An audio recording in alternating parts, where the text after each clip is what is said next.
Here is where we begin this hour. Right now, President Biden's national security advisor is in the West Bank to meet with the head of the Palestinian Authority. Earlier today, Jake Sullivan met with Israeli leaders and told reporters the U.S. wants to see results in reducing civilian casualties in Gaza. He did, though, downplay any rift between the White House and Israel over how this war should proceed. A senior U.S. official telling CNN the White House wants Israel to transition to a more targeted phase within weeks, possibly even by the end of the year. Israel's defense minister, though, says the fighting will last, in his words, more than several months. Our own Alex Marquardt asked Jake Sullivan about that timeline this morning. We are now in the middle of a high-intensity phase with ongoing ground operations, military operations, in both the northern half and the southern half of Gaza. But there will be a transition to another phase of this war, one that is focused in more precise ways on targeting the leadership. We're not here to tell anybody, you must do X, you must do Y. We're here to say, this is our perspective as your partner, as your friend. This is what we believe is the best way to achieve both your tactical and strategic goals. Joining us now is Mark Regev. He's senior advisor to Israeli Prime Minister Benjamin Netanyahu, of course, a former Israeli ambassador to the UK. Good to have you with us, as always. There's a lot of back and forth on this timeline here. As we look at this, U.S. officials, as we have been talking about throughout the morning, hoping to see this transition in a matter of weeks, perhaps by the end of the year. I know you can't give me a date. Can you give me a better sense, though, of that timeline from Israel's point of view? Yeah, we'll need more time, but the signs are positive. We're seeing the Hamas military machine in the northern Gaza Strip being destroyed as we speak. We're maybe close to the end of that. We're seeing increasing numbers of Hamas terrorists coming out with their hands up, holding their AK-47s above their head, surrendering to our forces. So I think there we're seeing the collapse of Hamas's military machine. In the south, where we started more recently, that'll take a bit longer. But it's clear we are moving ahead. To paraphrase Churchill, we are at the beginning of the end. And I think that will allow us, when we finish this this stage we're in at the moment, to move to the next stage of the conflict. But we have to finish the stage we're currently in. If we're seeing Hamas collapse in the north, we have to see them collapse in the south, too. Talking about the collapsing of Hamas, a U.S. official also noting that they weren't entirely clear when Israel says the goal is to eradicate Hamas, what that translates to.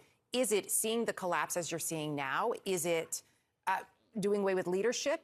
Is it literally going after every single Hamas supporter in Gaza? What do those words mean in terms of eradicating Hamas in this moment? I think it means that we dismantle their military machine as a fighting force. We deny them the capability of attacking us ever again the way they did on October 7th. That's clear. In other words, as I say, dismantle their military terrorist capabilities. And of course, on the political side, reduce them. They will no longer be able to govern the Gaza Strip. Gaza will have, when this is over, a government that is not Hamas. Israelis simply refuse to live next to this enclave, this terrorist-controlled enclave on our southern border, in constant fear of terrorists crossing the southern frontier and butchering our children. No. So we will destroy their capability to inflict pain and murder upon us, and we will end their rule of the Gaza Strip. As you know, President Biden has been more public and perhaps more forceful in his language lately, just yesterday saying, urging Israel to, in his words, and I'm quoting here, be more careful, specifically talking about civilian casualties. You know about the push in Washington when it comes to conditions on aid for Israel. Are you concerned about dwindling support from Israel's strongest ally because of the humanitarian crisis and the civilian deaths? So we had very good conversations on these very issues yesterday with your national security advisor, and I think it's understood. And Israel understands this, of course, why we pursue this campaign against Hamas. And we will pursue the campaign, and Hamas will be defeated and destroyed. But as we do that in parallel, we will do everything we can to safeguard the civilian population. We don't want to see it caught up in the crossfire between the Israeli forces and Hamas, and to facilitate humanitarian aid for that civilian population to enter the Gaza Strip, to make sure there is food and water and medicine and shelter and medical support field hospitals for the civilian population who have suffered so much because of Hamas. Hamas that started this war, Hamas that uses them as a human shield for its war machine, Hamas that deliberately endangers them to try to keep itself alive.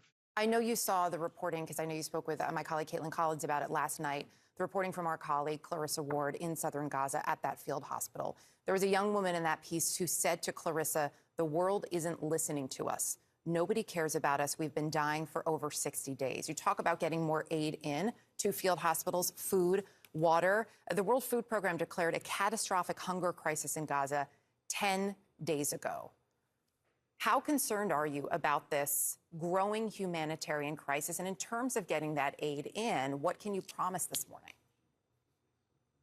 So I can promise that we will beef up our efforts together with the international community to make sure that food, water, medicine, all the elementary humanitarian supplies reach the people of Gaza. That is our commitment. In the first week of this war, we're going back now close to 70 days. We said the IDF places no limitations on food, water, and medicine going into the Gaza Strip. And we want to work very closely with our American partners, the United Nations and other humanitarian groups to make sure that that food, water, medicine enters the Gaza Strip and reaches the people. Now, here we have a problem because Hamas is in many ways wants to artificially manufacture a humanitarian crisis. They don't want food to reach the people. They want a crisis because that way they can have more pressure on us to cease our campaign. That's Hamas's lifeline. So it's crucial we succeed in making sure the aid reaches the people. So what are those efforts this morning? For people who are just tuning in, they hear a lot about the need for fuel. They hear about the numbers of trucks. That doesn't always translate, though, in terms of what that means for relief on the ground.